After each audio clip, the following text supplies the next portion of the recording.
Maya Rodriguez had always been small for her age. At 22, she stood barely 5 feet tall and weighed less than most teenagers. Her slight frame and quiet demeanor made her practically invisible in most crowds.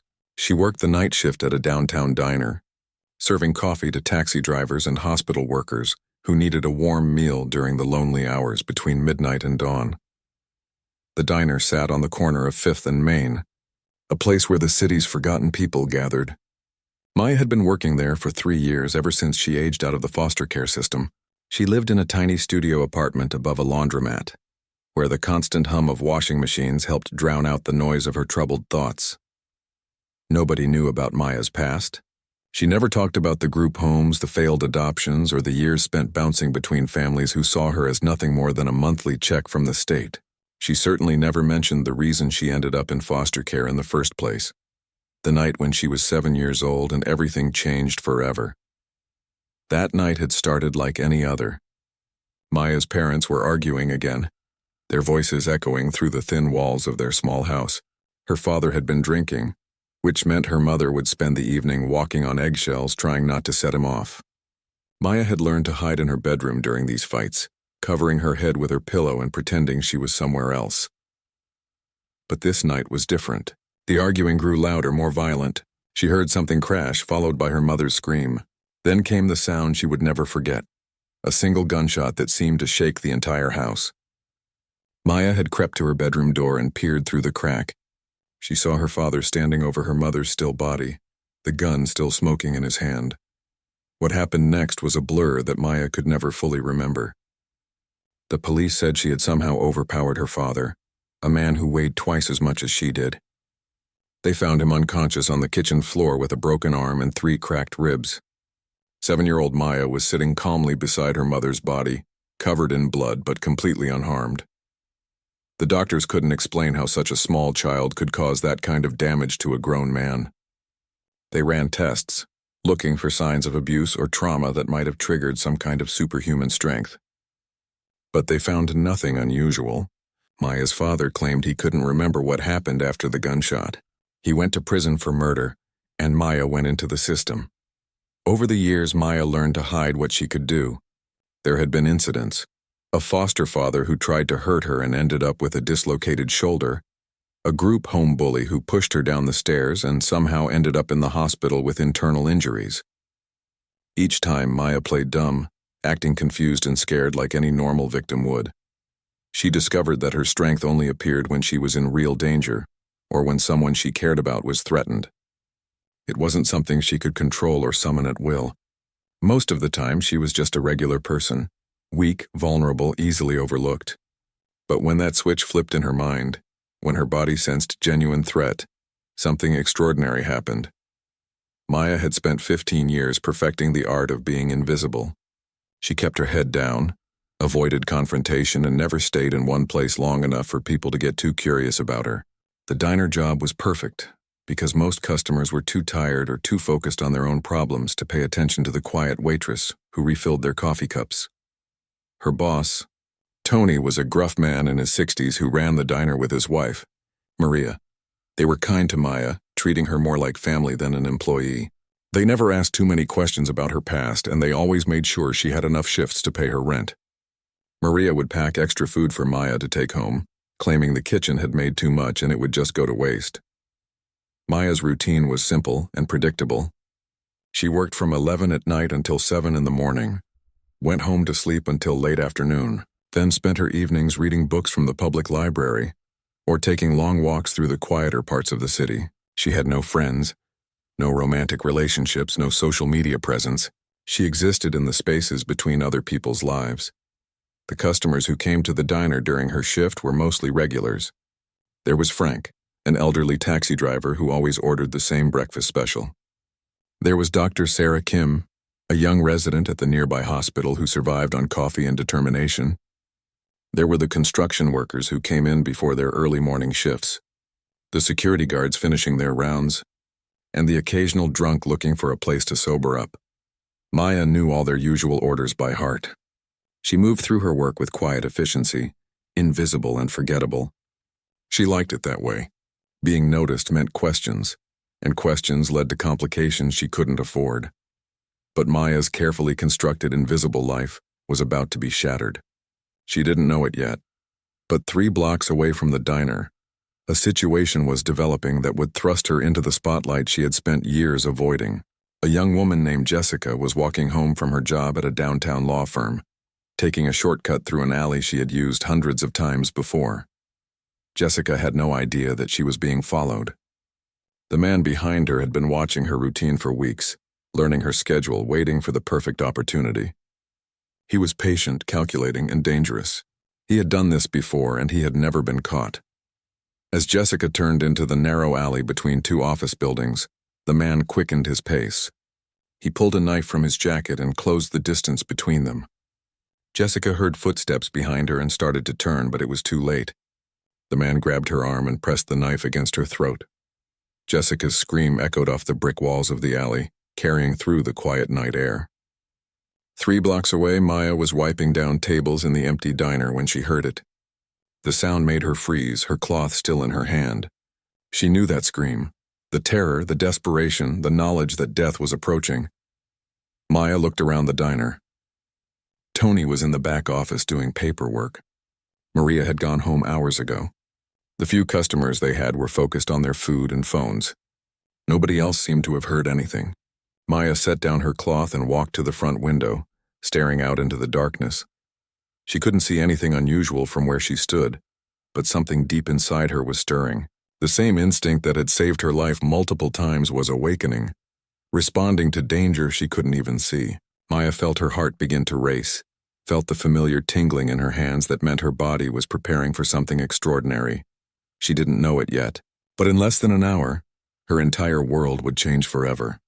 Maya couldn't shake the feeling that something was terribly wrong. The scream had lasted only a few seconds, but it echoed in her mind like a warning bell. She tried to focus on her work, but her hands were trembling as she cleaned the coffee machine. Every few minutes, she found herself looking toward the front door, as if expecting something to happen. 20 minutes later, the door chimed as someone entered the diner. Maya turned to greet the customer and felt her blood turn cold. A young woman stumbled through the doorway, her clothes torn and dirty, her face streaked with tears and blood. She had managed to escape her attacker, but barely. Jessica collapsed into the nearest booth, her whole body shaking with shock and adrenaline. Maya rushed over with a glass of water and a clean towel. She could see the terror in Jessica's eyes, the way she kept looking over her shoulder toward the door.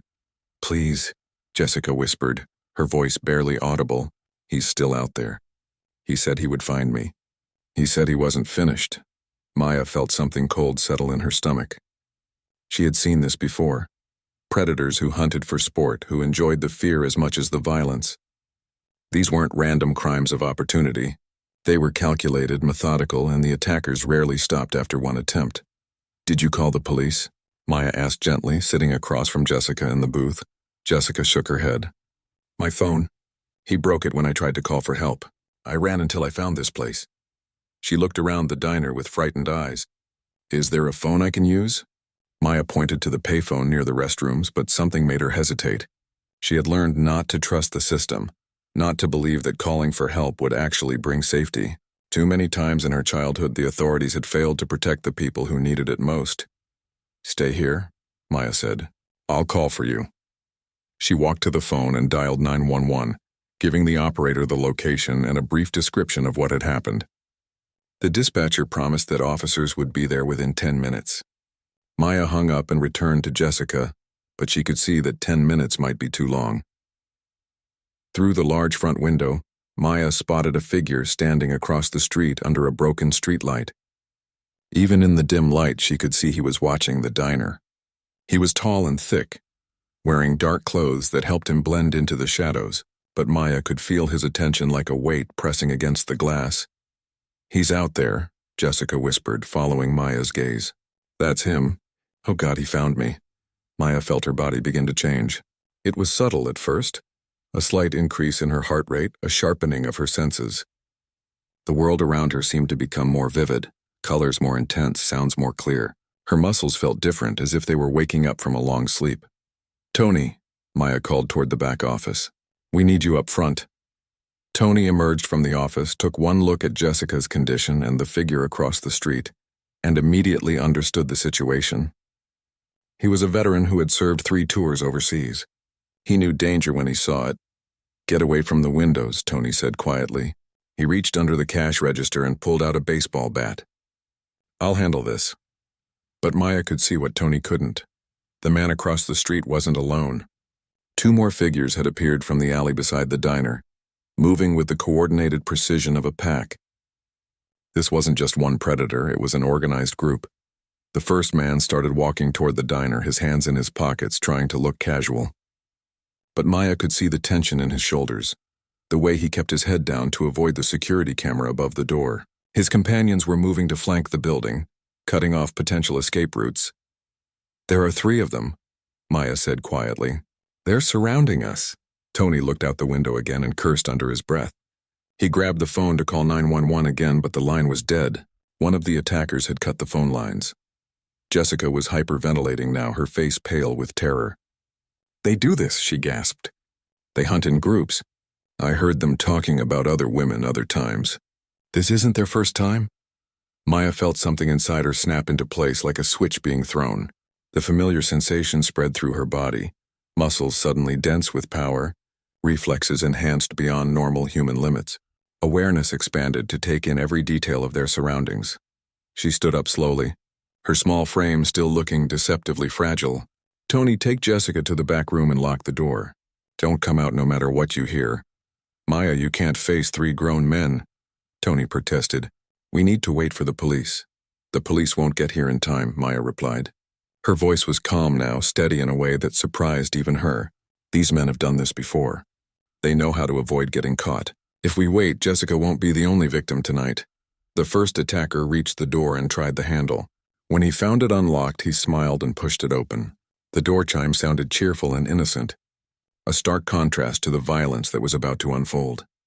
He was bigger than Maya had expected, well over 6 feet tall, with the build of someone who worked construction or spent a lot of time in a gym. His face was scarred from old fights, and his eyes held the cold calculation of someone who had hurt people before and enjoyed it.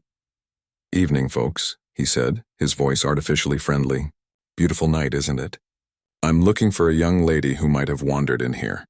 Blonde hair, blue dress, probably a little upset." Maya stepped between him and Jessica, her small body a seemingly inadequate barrier against the threat. "There's nobody here like that," she said quietly. The man laughed, a sound devoid of humor. "That's funny because I could have sworn I saw her come in here." He took a step closer to Maya, towering over her. "Maybe you need glasses, little girl." Behind him, the other 2 men entered the diner. One was thin and wiry with nervous energy, constantly moving his hands and looking around like a caged animal. The other was shorter but broader, with arms covered in tattoos and scars on his knuckles that spoke of many violent encounters. "We're going to make this real simple," the first man continued.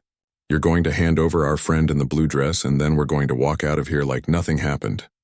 Nobody gets hurt. Nobody has to explain anything to the police." Maya could feel Tony and Jessica behind her, could sense their fear and helplessness. She could also feel the predatory confidence of the 3 men, their absolute certainty that they were in control of the situation.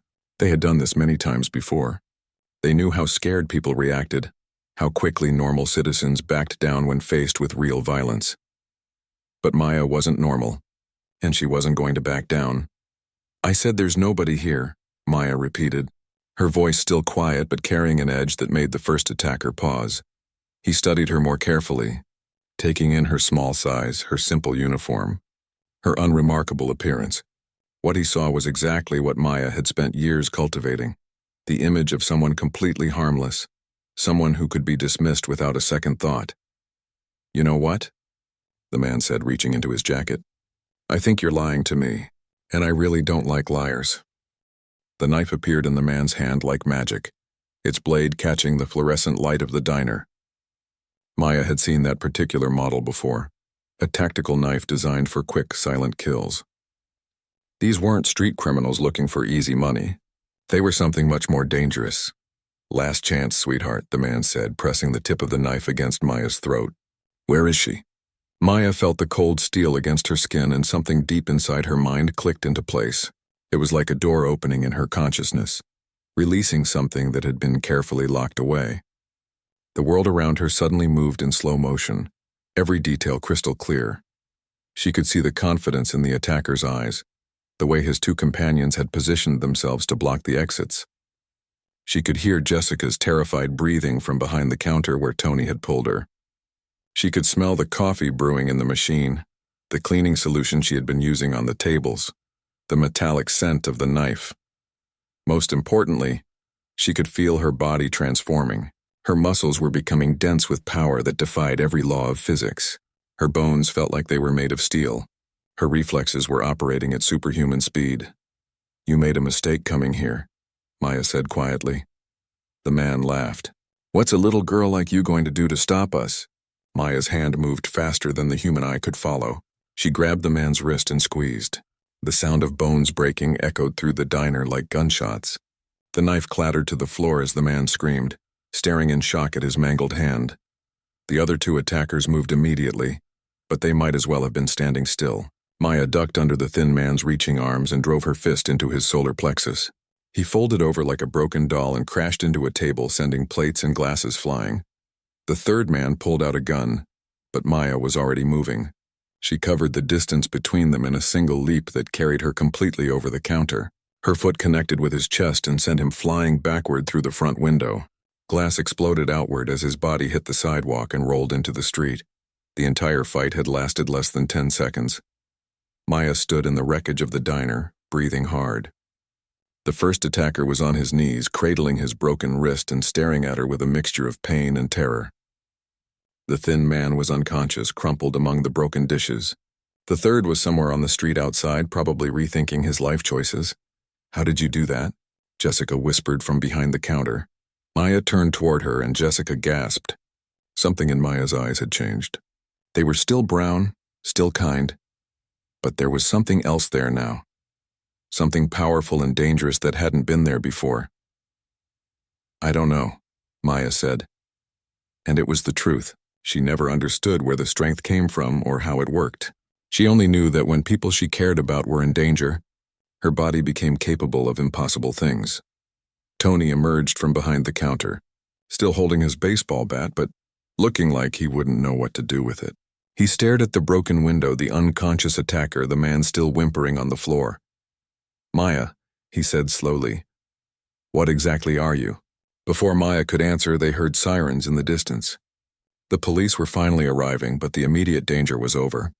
The predators who had seemed so confident and threatening just minutes before were now just broken men who would spend the rest of their lives wondering how a small waitress had destroyed them so completely. The first police car pulled up outside, its red and blue lights painting the inside of the diner in alternating colors. Two officers got out, their hands on their weapons as they approached the broken window. They could see the man lying on the sidewalk groaning and trying to sit up.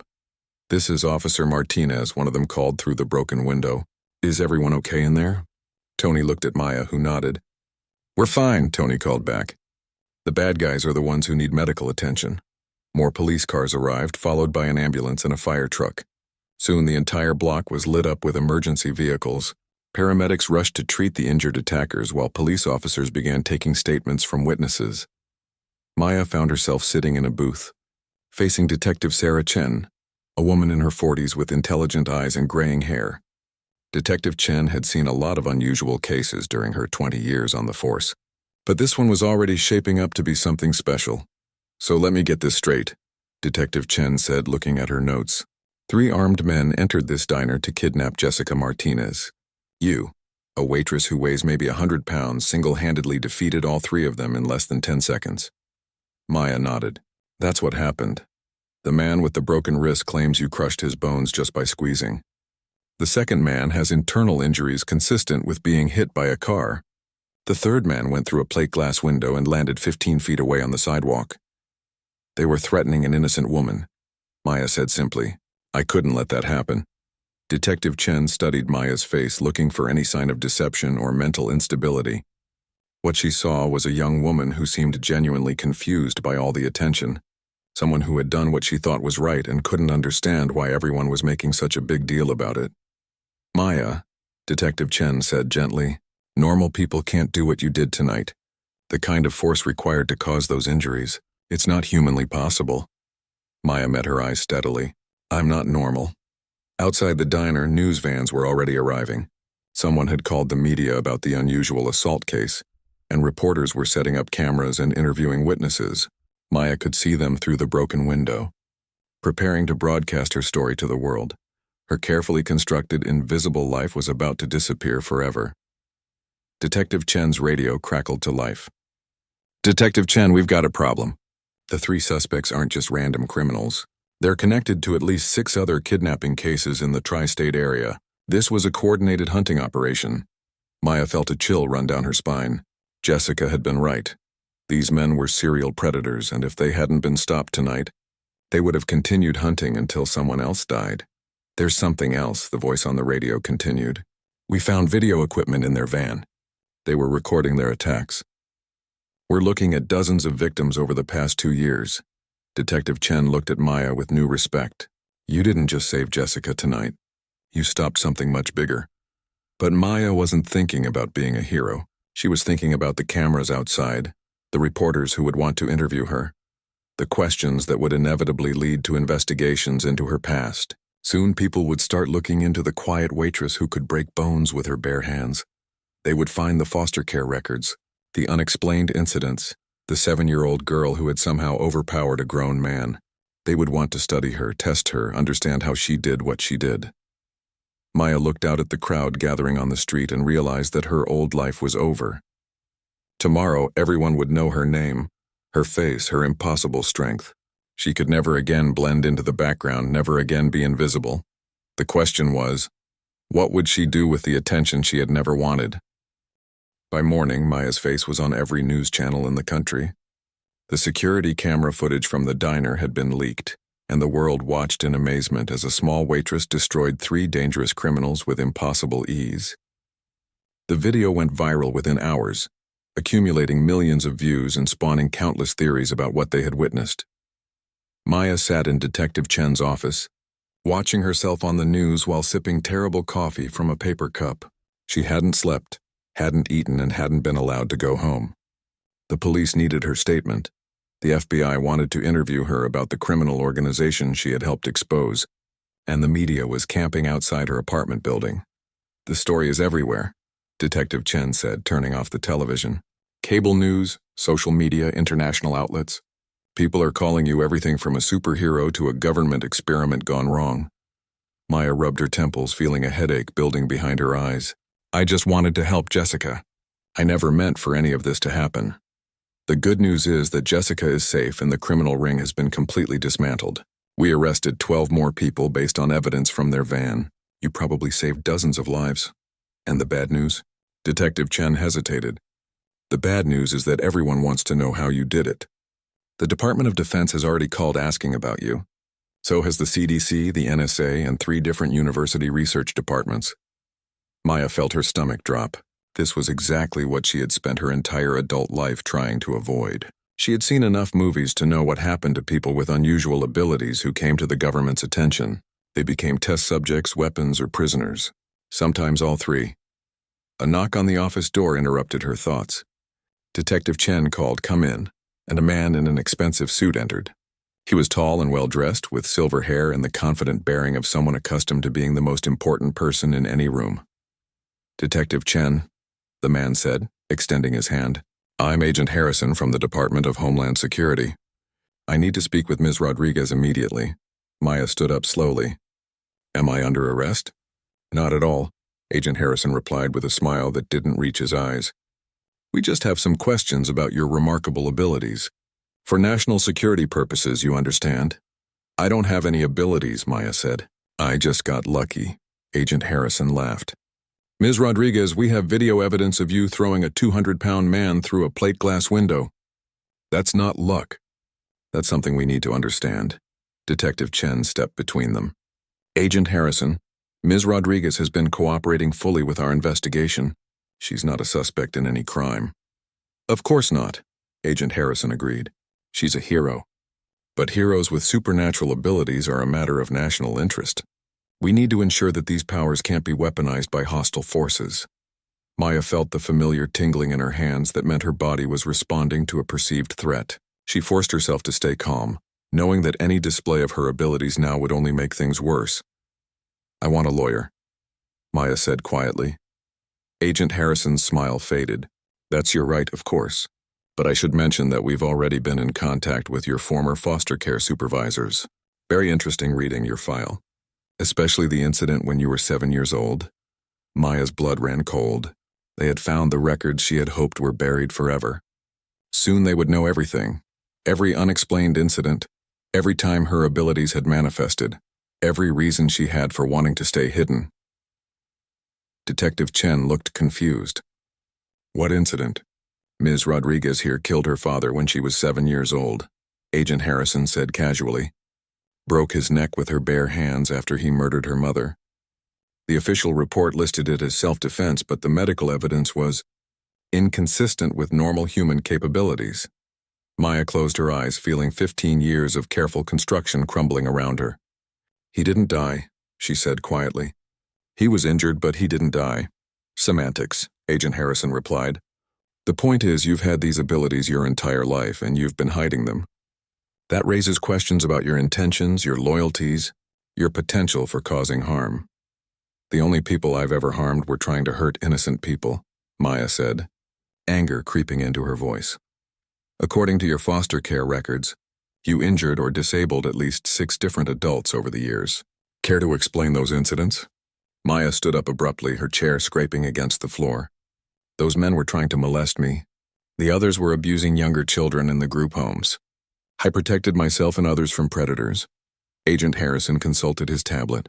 Foster father number 3, Marcus Webb, ended up in the hospital with a dislocated shoulder and 3 broken ribs. You were 12 years old and weighed 85 pounds.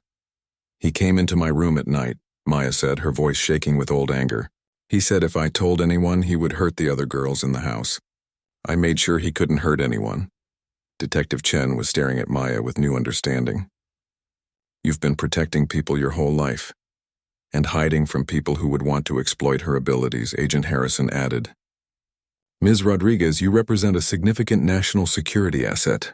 These powers of yours could be used to protect our country, to fight terrorism, to save lives on a scale you can't imagine. Maya laughed bitterly. You mean you want to turn me into a weapon? I mean, we want to give you the opportunity to serve your country in a way that few people ever could. Training, resources, a team of specialists who could help you understand and control your abilities. In exchange for what? My freedom? Agent Harrison's expression hardened.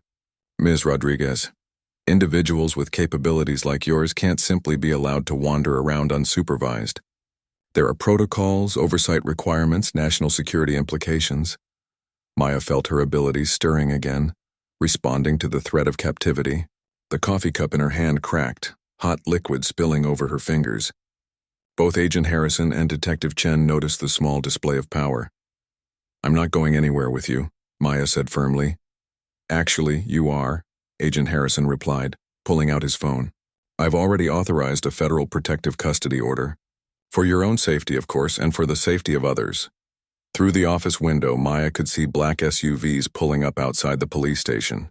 Men in dark suits were getting out, moving with the efficient precision of a military operation. They had come prepared to take her by force if necessary. Maya looked at Detective Chen, hoping for support, but the older woman seemed torn between sympathy and duty. Maya, maybe they're right. Maybe you do need protection, training, guidance on how to use these abilities responsibly. I've been using them responsibly my entire life, Maya replied. I've only ever hurt people who were trying to hurt others. I've never used my strength for personal gain or revenge. I've spent 15 years proving that I'm not a threat to anyone except criminals and predators. Agent Harrison stepped closer. Ms. Rodriguez, we can do this the easy way or the hard way. But you are coming with us. These abilities make you too dangerous to leave unsupervised. Maya stood up, her small frame suddenly seeming much more threatening despite her size. You think I'm dangerous now? Try to force me into a cage and see what happens. The office fell silent. Outside, more vehicles were arriving. Maya could see men with military bearing taking positions around the building. They had come prepared for a fight, but they had no idea what they were really up against. Agent Harrison spoke into his radio. Target is showing signs of resistance.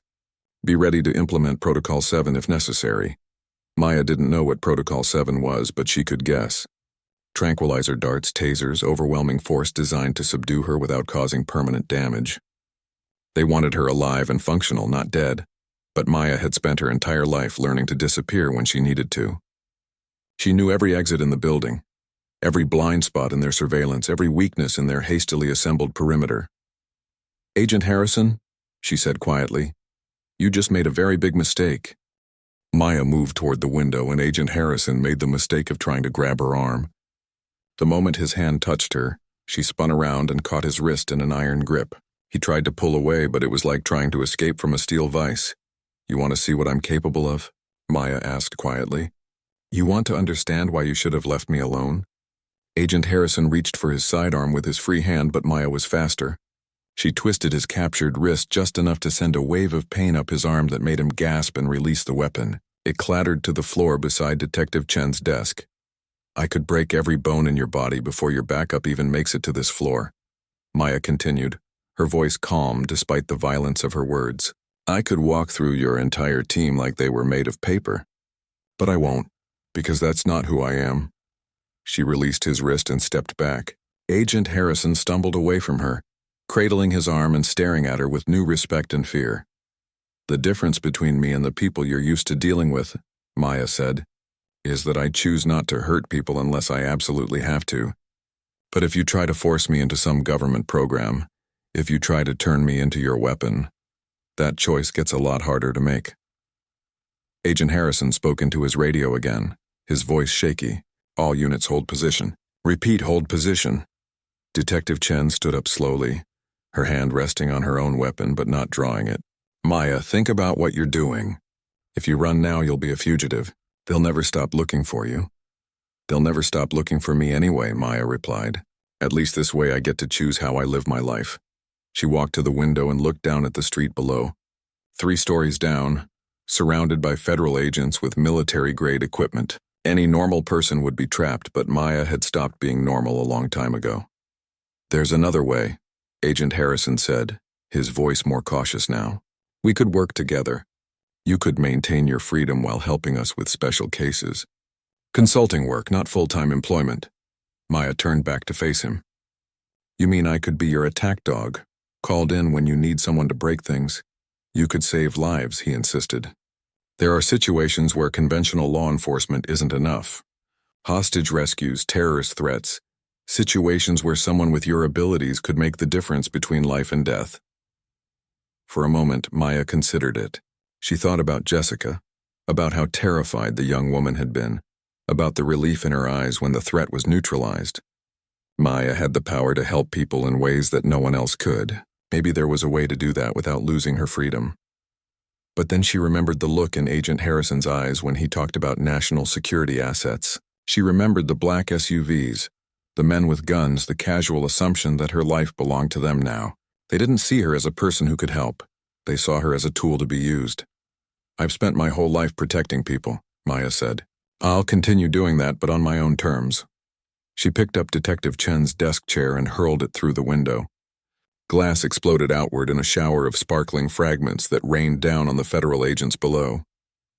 Emergency alarms began blaring throughout the building. Agent Harrison lunged forward to stop her, but Maya was already moving. She dove through the broken window in a controlled fall that would have killed any normal person. Instead, she landed on her feet in the middle of the street, absorbing the impact with her enhanced bones and muscles. The federal agents were shouting and pointing weapons at her, but Maya could see the uncertainty in their faces. They had been briefed about her abilities, but seeing them in person was something else entirely. A small woman had just jumped 3 stories and landed without injury. Their training hadn't prepared them for this. "Stand down," Agent Harrison's voice echoed from the broken window above. "Do not engage unless she becomes hostile." Maya looked up at him and shook her head. "I'm not hostile, Agent Harrison. I'm just free." She started walking down the street, moving at a normal pace despite the chaos around her. The agents followed her with their weapons but didn't fire. They were trained to capture, not kill, and they weren't sure their weapons would even be effective against someone with her abilities. Maya reached the intersection and paused, looking back at the police station where Detective Chen was still visible in the broken window. The older woman looked sad but not surprised. She had probably seen enough unusual cases to know that sometimes the system wasn't equipped to handle the truly extraordinary. "This isn't over, Rodriguez," Agent Harrison called down. "We know everything about you now. Your face is on every news channel. Where are you going to hide?" Maya smiled up at him. "You're thinking like someone who wants to hide.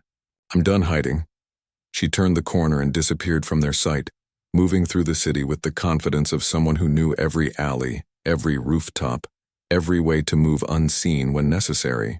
But she wasn't planning to hide anymore. Agent Harrison was right. Her face was everywhere now. Her abilities were public knowledge. Hiding was no longer an option. Instead, Maya was going to do something that terrified the federal agents more than her superhuman strength. She was going to take control of her own story. 2 hours later, Maya walked into the offices of Channel 7 News, the same station that had been broadcasting footage of her all morning. The security guard tried to stop her, but she simply said, "I'm Maya Rodriguez. I think your reporters want to talk to me." Within minutes, she was sitting across from Sandra Martinez, the city's most respected investigative journalist. Sandra had been covering unusual stories for 20 years, but she had never interviewed someone with documented supernatural abilities. "Ms. Rodriguez," Sandra began, "the entire country is fascinated by what happened last night. Can you tell us in your own words how you were able to do what you did?" Maya looked directly into the camera. "I've had these abilities my entire life. I've used them to protect innocent people from predators and criminals. Last night was no different. I saw someone in danger and I did what I had to do to help. But the government is calling you a national security asset. They claim you need oversight, training, control. The government wants to own me," Maya replied simply. "They want to decide when and how I use my abilities, who I help, who I fight. They want to turn me into a weapon." Sandra leaned forward. "What do you want?" Maya was quiet for a moment, considering her answer carefully. "I want to continue helping people, but I want to do it as a free person, making my own choices about when and how to intervene. I want to use my abilities to protect those who can't protect themselves, especially from the kind of predators I stopped last night." "You're talking about operating outside the law." "I'm talking about operating outside government control," Maya corrected. "Everything I've ever done has been to protect innocent people from harm. I've never broken any laws except the laws of physics." The interview continued for another 20 minutes, with Maya explaining her background in foster care, her years of hiding her abilities, and her desire to help people without becoming a government asset. When it was over, she knew she had just declared war on the most powerful intelligence agencies in the world, but she had also done something else. She had shown the public that she was a person, not a weapon, someone with a conscience and moral principles, not a mindless tool to be used by whoever held her leash. Maya left the news station and walked back onto the streets of the city she had called home for 3 years. Federal agents were still looking for her, but they couldn't simply grab her off the street anymore. Too many people were watching now. Too many cameras were rolling. She made her way back to the diner where it had all started, where Tony and Maria were cleaning up the damage from the night before. The broken window had been boarded up, and the tables that had been destroyed in the fight had been cleared away. Maya knocked on the front door, and Tony opened it with a cautious smile. "I was wondering when you'd show up. Saw your interview on TV. Are you going to fire me?" Maya asked. Tony laughed. "Are you kidding? Do you know how much business we're going to get from people wanting to see where it happened? You're the best thing that ever happened to this place." Maya smiled for the first time since the previous night. "So I still have a job?" "You'll always have a job here," Maria said, emerging from the kitchen. "But I don't think you're going to be just a waitress for much longer." Maya looked around the diner at the place where her old life had ended and her new life had begun. She thought about Agent Harrison and his threats, about the federal agents who would keep looking for her, about the choice between freedom and safety that she had just made. Tomorrow would bring new challenges, new attempts to capture or control her, new opportunities to help people who needed protecting. But tonight she was still Maya Rodriguez, still a waitress in a downtown diner, still someone who chose to help others despite the personal cost. The only difference was that now the whole world knew her name.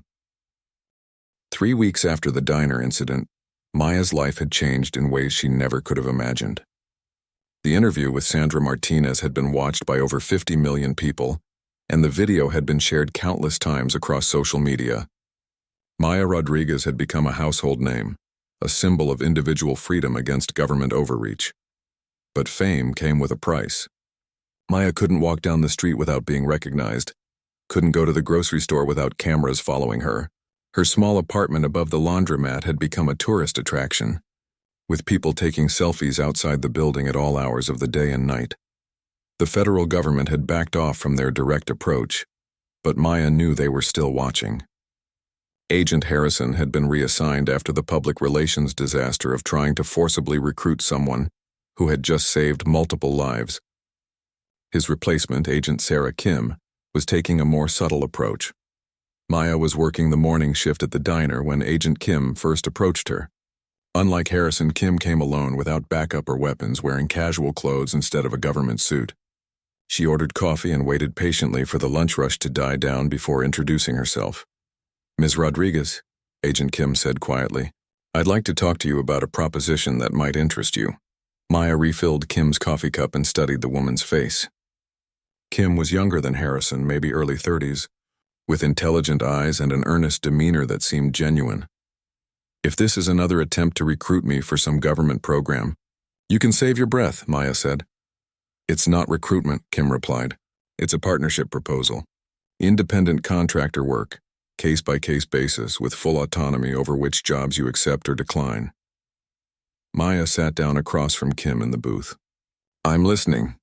Agent Kim pulled out a tablet and showed Maya a series of photographs. "These are current cases where conventional law enforcement has hit a dead end.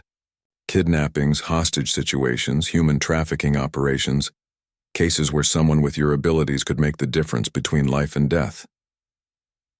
The first photo showed a young girl, maybe 8 years old, with pigtails and a gap-toothed smile. Emma Chen, kidnapped 3 days ago from her school playground. The ransom demands indicate she's being held by a human trafficking ring that operates out of a fortified compound in the mountains. Local police can't get close enough for a rescue operation without risking her life. Maya studied the photo, seeing herself at that age, remembering the fear and helplessness of being powerless against adult predators. "What makes you think I could do better than trained hostage rescue teams?" "Because you could get inside that compound in ways they never could. Your abilities would allow you to neutralize threats without the collateral damage that comes with conventional assault tactics." Agent Kim showed Maya another photo, a middle-aged woman with kind eyes and laugh lines. Dr. Elizabeth Santos, a medical researcher working on treatments for childhood cancer. She was kidnapped by a terrorist organization that wants to force her to develop biological weapons. They're holding her in an underground facility that's impossible to approach without triggering explosive devices. And you think I could just walk in there and save her? I think you could do things that no one else can do. The question is whether you're willing to use those abilities to help people beyond your immediate vicinity. Maya was quiet for a long moment, considering the offer. It was exactly what she had told herself she wanted: the freedom to help people on her own terms, without government control or oversight. But she also knew there had to be a catch. "What's the real reason you're offering this?" Maya asked. "The government doesn't give up control easily," Agent Kim smiled. "Honestly? Because the alternative is a public relations nightmare that never ends. Every time we try to pressure you, every time we hint at forcing compliance, your approval ratings go up and ours go down. You've become untouchable from a political standpoint. So this is damage control. This is adaptation. You've proven that you can't be controlled, so we're trying to find a way to work with you instead of against you. You get to help people. We get results in cases where traditional methods have failed. Everyone wins." Maya looked at the photos again, thinking about Emma Chen and Dr. Santos and all the other victims whose faces she wasn't seeing. She had spent 15 years using her abilities to protect people within her immediate reach. Maybe it was time to expand that reach. "What are the terms?" she asked.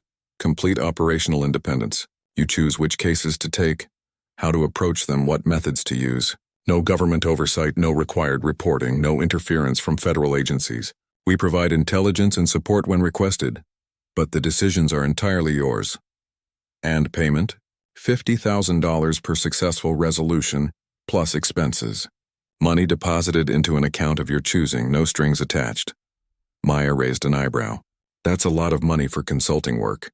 It's a lot less than what we spend on failed operations using conventional methods. If you can save Emma Chen and Dr. Santos, you'll have earned every penny." Maya stood up and walked to the window, looking out at the street where tourists were still taking pictures of the place where she had fought the kidnappers. She thought about the little girl in the photo, about how terrified she must be, about how her parents were probably going crazy with worry. "I'll need complete autonomy," Maya said.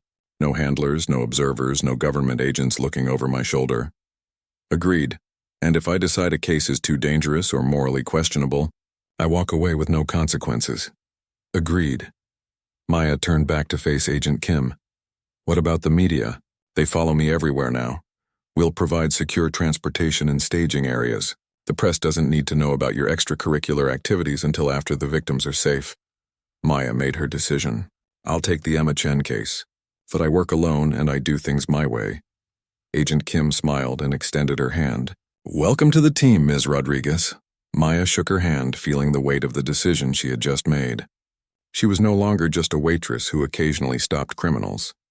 She was about to become something unprecedented, a superhuman independent contractor, working with the government but not for them. 2 hours later, Maya was sitting in the back of an unmarked van, studying satellite photos of the mountain compound where Emma Chen was being held. The intelligence package was comprehensive: guard rotations, building layouts, security systems, known weapons stockpiles. "The compound is run by Viktor Kozlov," Agent Kim explained as they drove through the mountains. "Former Russian military now running a sophisticated human trafficking operation. He's got 12 armed guards plus electronic surveillance and booby traps around the perimeter." Maya studied the photos of Kozlov, a large man with cold eyes and military bearing. "How do we know Emma is still alive?" "Proof of life video was sent to her parents this morning. She's scared but unharmed. Kozlov is keeping her healthy because damaged merchandise is worth less money." Maya felt her hands begin to tingle, her body responding to the mention of a child in danger. What's his endgame? He's demanding $2 million in cryptocurrency, plus safe passage out of the country. But based on his history, he's planning to kill Emma regardless. Witnesses are liabilities in his business. The van stopped at a staging area 5 miles from the compound. Maya got out and stretched, looking up at the mountain peaks that surrounded them. Somewhere up there, a little girl was waiting for someone to save her. "The assault team will be in position in 4 hours, Agent Kim said. "They'll create a distraction at the main gate while you approach from the rear." Maya shook her head. "No assault team. No distractions. I go in alone and quiet. Maya, there are 12 armed men up there, and in about an hour, there will be 12 unconscious men and 1 very relieved little girl." Maya started walking toward the mountain trail, her enhanced senses already picking up details that normal humans would miss.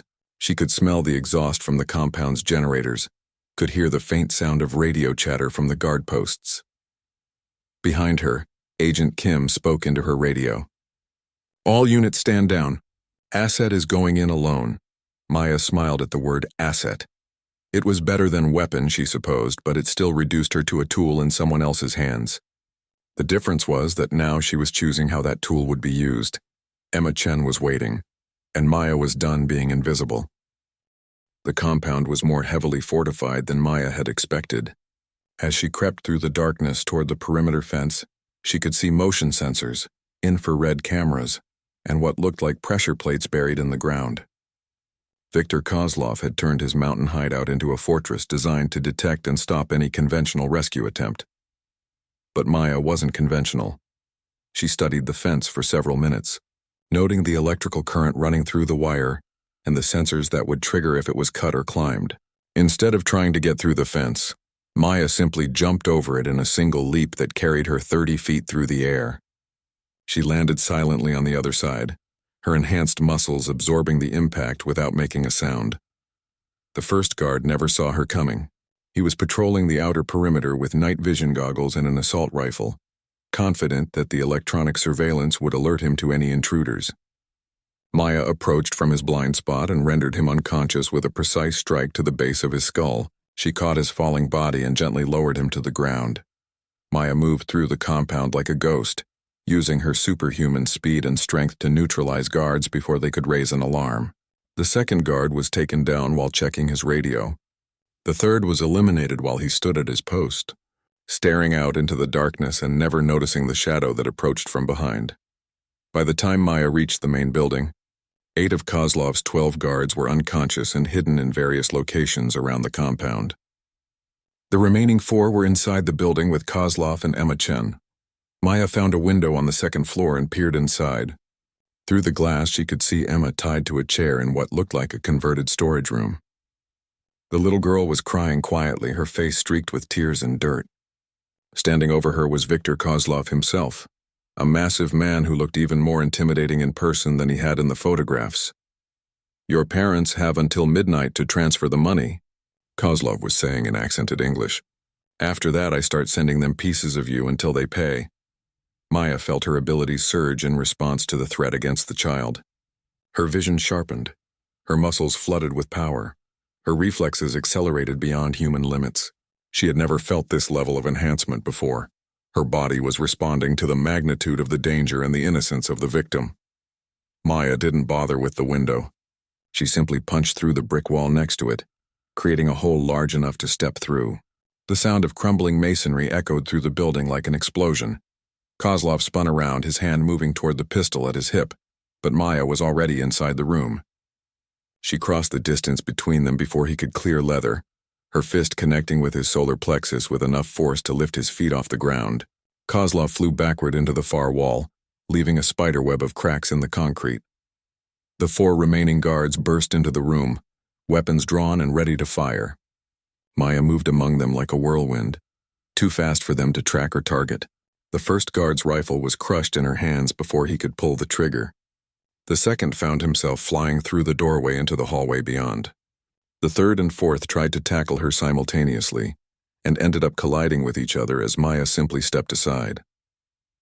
In less than 30 seconds, all 12 of Kozlov's men were unconscious, and the human trafficking operation that had terrorized families across 3 states was completely neutralized. Maya knelt beside Emma's chair and carefully untied the ropes that bound her. The little girl was trembling with fear and exhaustion, but her eyes widened with hope when she saw Maya's gentle face. "Are you here to take me home?" Emma whispered. "Yes, sweetheart," Maya replied softly. "You're safe now. I'm going to take you back to your parents." Maya lifted Emma into her arms, marveling at how light and fragile the child felt. This was why she had agreed to work with Agent Kim, why she had chosen to expand her mission beyond the diner and her small corner of the city. There were Emma Chens everywhere, trapped by predators who saw them as commodities instead of human beings. As Maya carried Emma out of the compound, she could hear sirens in the distance. Agent Kim's team was moving in to secure the scene and arrest the unconscious criminals. But Maya's part was finished. She had done what she came to do. The reunion between Emma and her parents took place at a secure facility miles away from the compound. Maya watched from a distance as the family embraced, as the little girl cried tears of relief instead of terror, as the parents thanked every deity they could think of for bringing their daughter home safely. Agent Kim approached Maya as she was preparing to leave. The operation was a complete success. Kozlov's entire organization has been dismantled, and we've recovered evidence linking them to dozens of other kidnapping cases. Maya nodded, but she was still watching the Chen family. What happens to them now? Witness protection? New identities? A fresh start somewhere Kozlov's associates can't find them? They'll be safe. And Emma? She'll need therapy, time to heal from the trauma. But she's alive, and she's with people who love her. That's more than we could have hoped for 24 hours ago. Maya turned to face Agent Kim. "Do you have another case for me?" Agent Kim smiled. "Dr. Elizabeth Santos is still being held by the terrorist organization I mentioned." "Are you interested?"